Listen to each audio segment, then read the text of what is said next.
అతని Battle వైపు భయంగా Royale. చూస్తూ Battle in నాకు ఈ style. విధ్వంసమంతా చూపించడానికి తీసుకువెళ్ళావా? ఒక 20 మందినైనా చంపుంటావా? అసలు అలా ఎలా చేయగలిగా నువ్వు? ఇంతకుముందు ఆ రౌడీలు నీకు ఎందుకు భయపడ్డారో నాకు ఇప్పుడు అర్థమైంది. అసలు ఎవరు నువ్వు? నన్ను ఎందుకు సేవ్ చేశా Bite and I'll అని join the అడిగింది fight. సహస్ర ఆమె వైపు చూస్తూ. నువ్వేం కంగారు పడకు, వాళ్ళకి అది జరగాల్సిందేలే. వాళ్ళు 8 సంవత్సరాల నుంచి డ్రగ్స్ సప్లై చేస్తున్నారు. అంతేకాదు, వాళ్ళని ఆపడానికి వచ్చిన పోలీసులనే కాదు, ఎంతోమంది అమాయకుల ప్రాణాలను కూడా తీశారు. అందుకే అక్కడున్న ప్రతి ఒక్కడు చనిపోవడానికి అర్హత ఉన్నవాడే. అలాగే ఇందులో నేను ఫీల్ అవ్వడానికి ఏముంది? పోలీసులు చేయలేనిది నేను చేశాను, అంతే అని చాలా నార్మల్గా చెప్పాడు మిస్టరీ మ్యాన్. ఆ మాటలు వినగానే అప్పటి వరకున్న భయం పోయి అతని మీద గౌరవం పెరిగింది. అతను ఆమె వైపు అలానే చూస్తూ, చూడు సహస్ర, నాలాంటి వాడి అవసరం ఇక్కడ చాలా మందికి ఉంది. అండ్ నువ్వు భయపడకు, నేను ఈ దేశానికి సహాయం చేసేవాడినే కానీ ద్రోహిని మాత్రం కాదు అని చెప్పాడు. కానీ ఇదంతా నాకెందుకు చెప్తున్నారు అని అమాయకంగా అడిగింది సహస్ర. నేను నిన్ను చాలా రోజుల నుంచి గమనిస్తున్నాను. అంతేకాకుండా నువ్వు నీ ప్రొఫెషన్లో చాలా నిజాయితీగా ఉంటావు.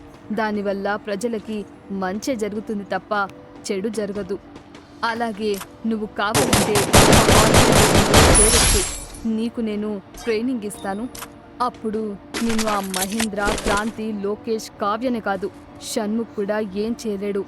బాగా ఆలోచించుకొని నిర్ణయం తీసుకో అని చెప్పి రెప్పపాటులో అక్కడి నుంచి వేగంగా వెళ్ళిపోయాడు మిస్టరీ మ్యాన్.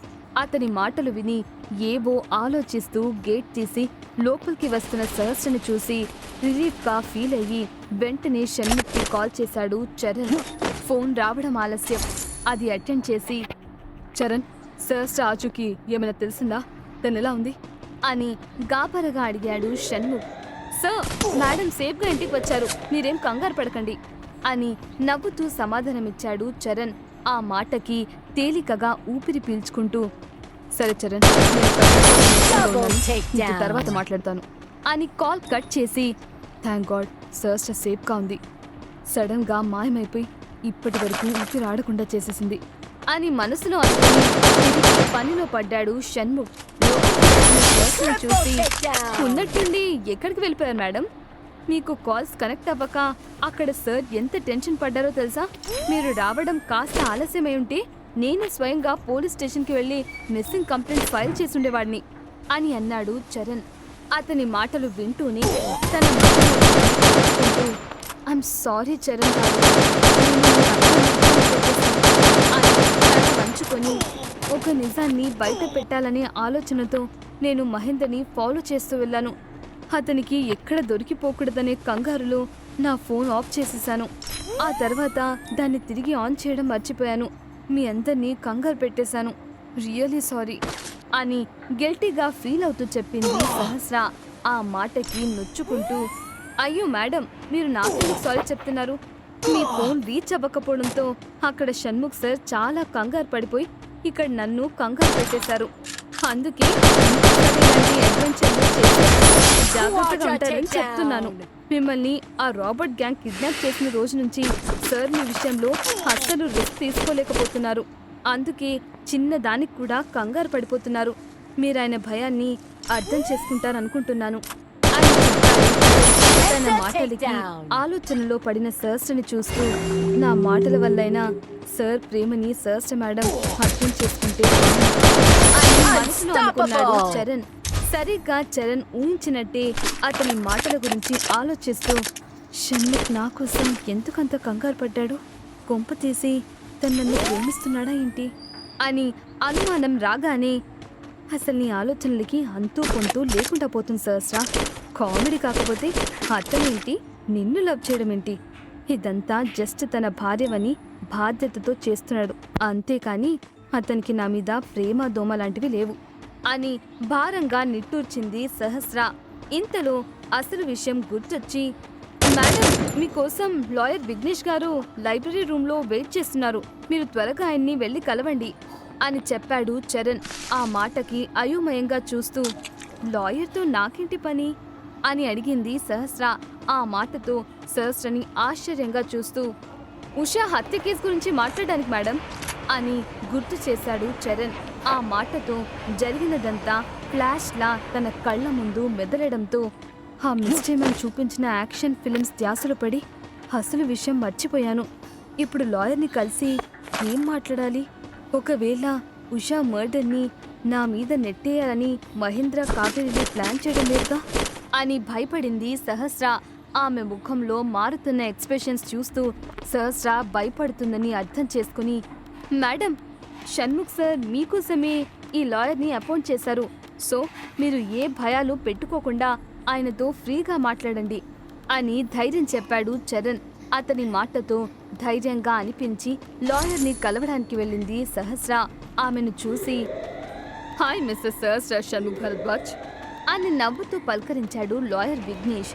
ఆయన పిలుపు వింటూనే, నా పేరు చివర్లో షణ్ముఖ్ పేరు కల్పగాని వినడానికి ఇంత బాగుందేంటి అని ఆశ్చర్యంగా అనుకొని, అన్నట్టు షణ్ముఖ్ని చూసి బండి అయిపోతుంది కదా, తన టైంలో ఏం చేస్తున్నాడో, భోజనం చేస్తుంటాడా లేక పనిలో పడి మర్చిపోయి ఉంటాడా అని తనను తానే మాట్లాడేసుకుంది సహస్ర.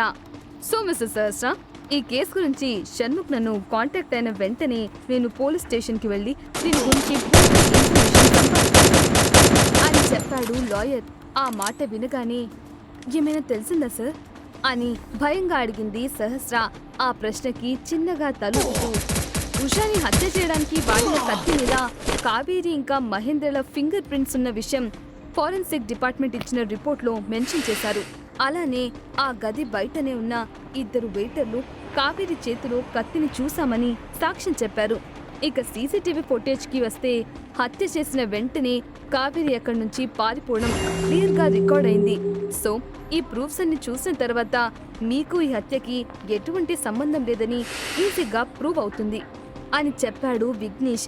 ఆ మాటలకి అప్పటిదాకా గుండెని చేతుల్లో పెట్టుకుని కూర్చున్న సహస్ర తేలికగా ఊపిరి పీల్చుకుంది. మళ్ళీ ఆయనే మాట్లాడుతూ, హత్య జరిగిన టైంలో మీరు అక్కడే ఉన్నారు కాబట్టి ఇన్వెస్టిగేట్ చేయాలనుకుంటున్నారు. సో వాళ్ళకన్నా ముందుగా అసలు అక్కడ ఏం జరిగిందో మీరు నాకు చెప్తే ఏ ప్రాబ్లం రాకుండా నేను చూసుకుంటాను.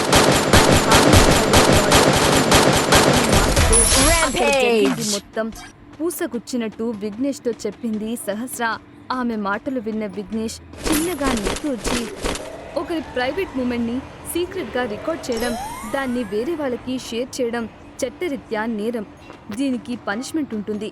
కానీ పోలీసులు ప్రెజెంట్ దీన్ని ఒక హత్య కేసుగానే డీల్ చేస్తున్నారు.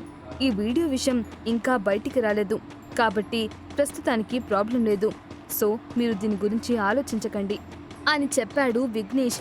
ఆ మాటలు విని సహస్రకు భయం పట్టుకుంది. విఘ్నేష్ అయితే ఇప్పుడు నేను కూడా జైల్లో చిప్పకూడు తినాలా, వేరే ఏమైనా ప్లాన్ చేసిన సహస్ర. విఘ్నేష్ చెప్పినట్టు సహస్రకు ఏమైనా శిక్ష పడుతుందా? షణ్ముఖ్ తనను ప్రేమిస్తున్నాడని సహస్రకు ఎప్పుడు తెలుస్తుంది? మహేంద్ర కావేరీలకు శిక్ష పడుతుందా, లేదంటే ఇక్కడ కూడా వాళ్ళ ప్లాన్స్ తో తప్పించుకుంటారా? ఇలాంటి మరిన్ని ఇంట్రెస్టింగ్ ప్రశ్నలకు సమాధానాలు తెలుసుకోవాలనుందా? అయితే మనసు మాట విన్నది స్టోరీలో తర్వాత భాగాలు వినాల్సిందే. మరి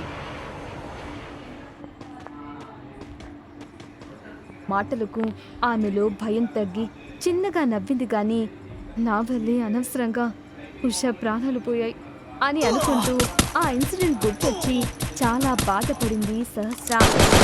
నిలబడి చరణ్ కూడా వింటున్నాడు. సడన్ గా సహస్ర ముఖంలో కనిపించిన బాధని గమనించి, మేడం, ఇందులో మీ మిస్టేక్ రూపాన్ని బయట పెట్టాలనే ఉద్దేశంతో మాత్రమే మీరు కావేరికి ఆ వీడియోని పంపారు. అది చూసి అక్కడికి వచ్చిన కావేరి ఆవేశంలో ఉషని చంపేసింది. ఇదంతా జరుగుతుందని మీరు ఊహించి ఉంటే అసలు అక్కడికి వెళ్ళేవారు కాదు కదా.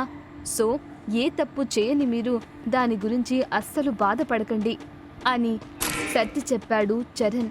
ఆ మాటలు నిజమే